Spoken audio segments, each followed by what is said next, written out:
Hey, what's up, guys? It's your boy Jay. Uh, man, very good night of boxing, man, on both sides. HBO and Showtime. Just a dynamic night, man. It gets pretty crazy when you have, HBO and Showtime on the same night.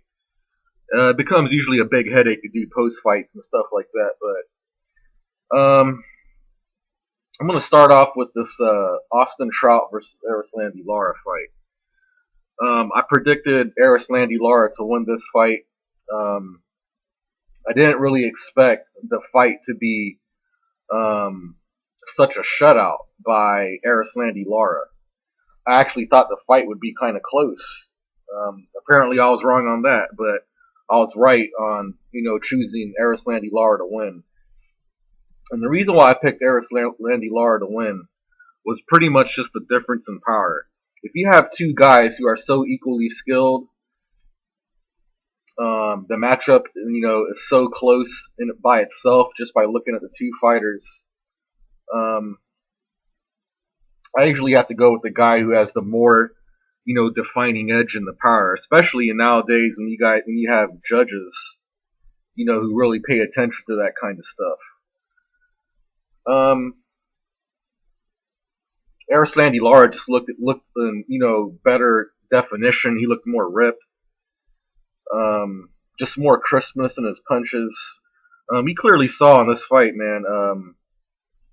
Erislandy Lara was he just was just outworking Trout, out hustled him. He just broke him down. Counter punching him.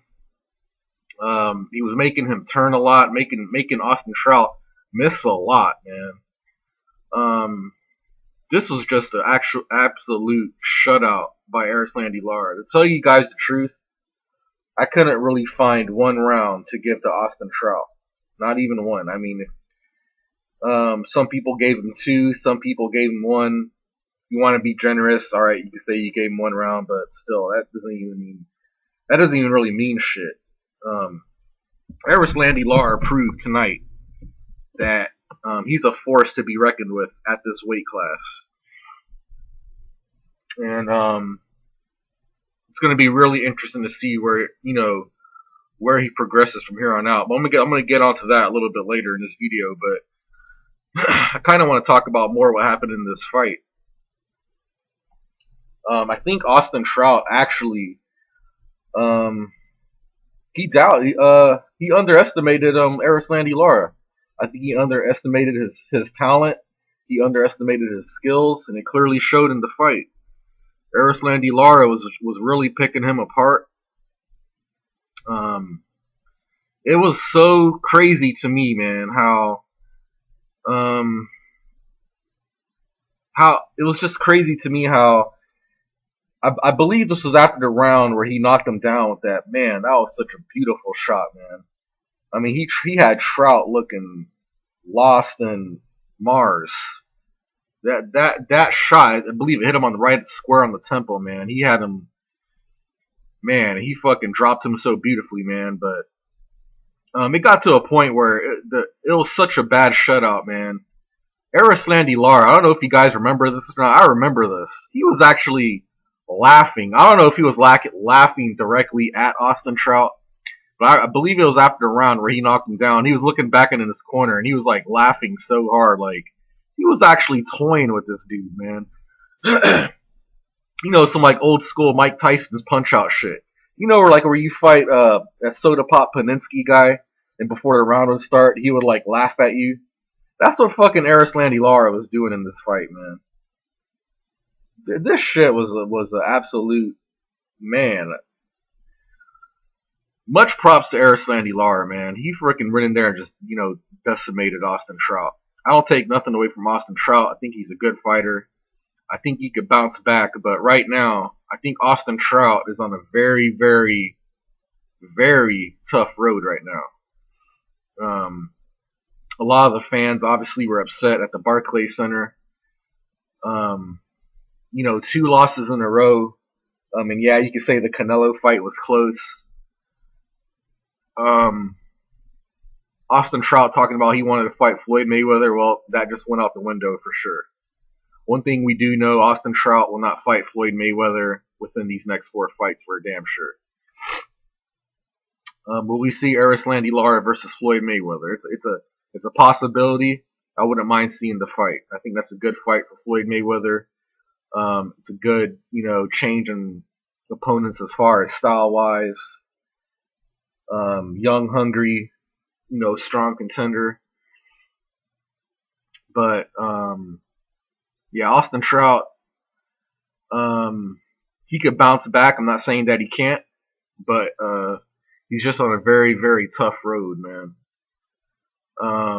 They're going to have to match him very, very good in this next fight. I mean, very good. It's going to be a while, very long, long time now. Because I remember I was talking about this in my prediction video. Whoever loses, it'll take him a long ass time to get a title shot. Man, it's going to take maybe years until Austin Trout gets a title shot. He's really going to have to redeem himself in his next fight. But Erislandy Lara showed a lot in this fight, man. He just really broke a sweat against Austin Trout. It was not even funny, man. That shit was a very beautiful performance, man. Man, I want to go watch that fight again to tell you guys the truth. Oh, man. But also, I'm going to also touch up on, oh yeah, and this too. Going forward for Erislandy Lara, I think right now, I'm not just saying this because Erislandy Lara just schooled Austin Trout. No. I've been saying this for a while. I think he dog walks Canelo. Definitely, in my eyes, he beats Demetrius Andrade easy.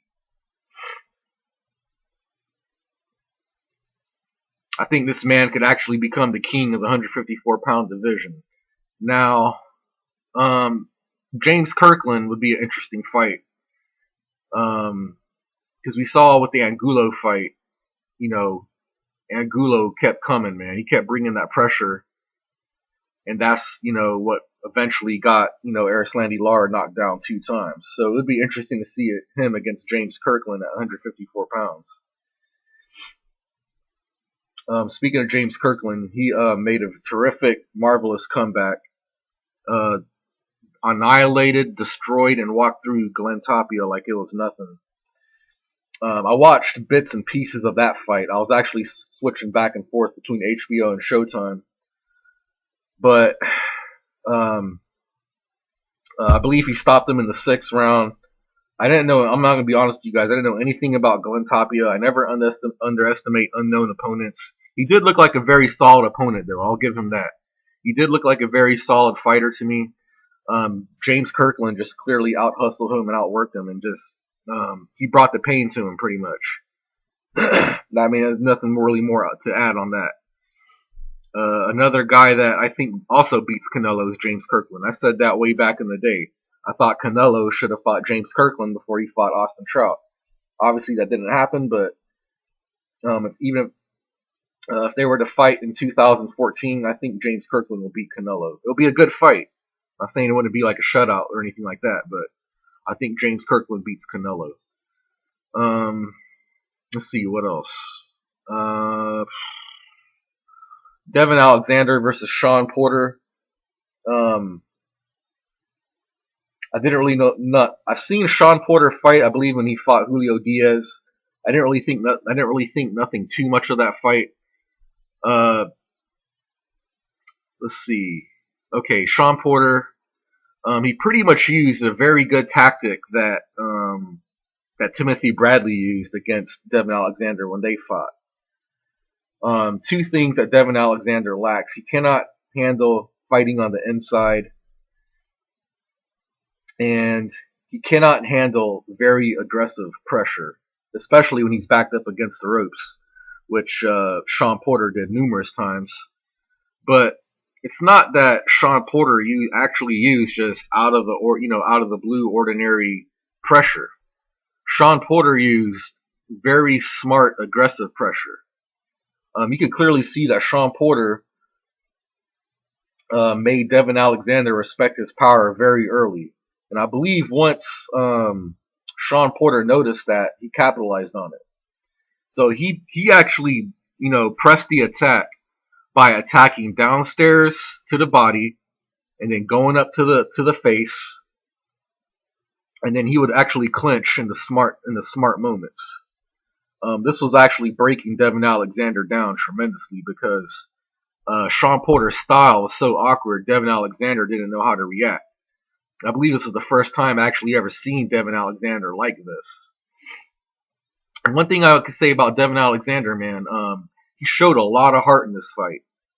He showed a lot of heart in this fight, man. Even though Alexander lost, I believe any other fighter, man, probably would have went down from those punches, man. Devin Alexander showed that he has a chin, he has good heart, and he has goodwill.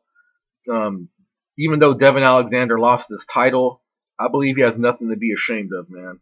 I know a lot of people are going to start probably shitting on him, because he lost this fight or whatever, but I'm telling you right now, I think Devin Alexander showed tremendous will and heart in this fight, man. I really do. I believe Devin Alexander could easily bounce back. He's just going to have to really go back and, study the film. I don't think he was really prepared to deal with Sean Porter's aggressiveness. And Sean Porter, shout out to him, new IBF welterweight champion. It's going to be interesting to see where he goes from here. You know what I'm saying? Welterweight division is one of the most stacked divisions in boxing right now. So he's like, in a really good league, and it's going to be really, really interesting to see, what kind of challenges he could, give these other, up and coming contenders at welterweight. There's some, also other good champions at welterweight. But this is actually a really good fight, I thought.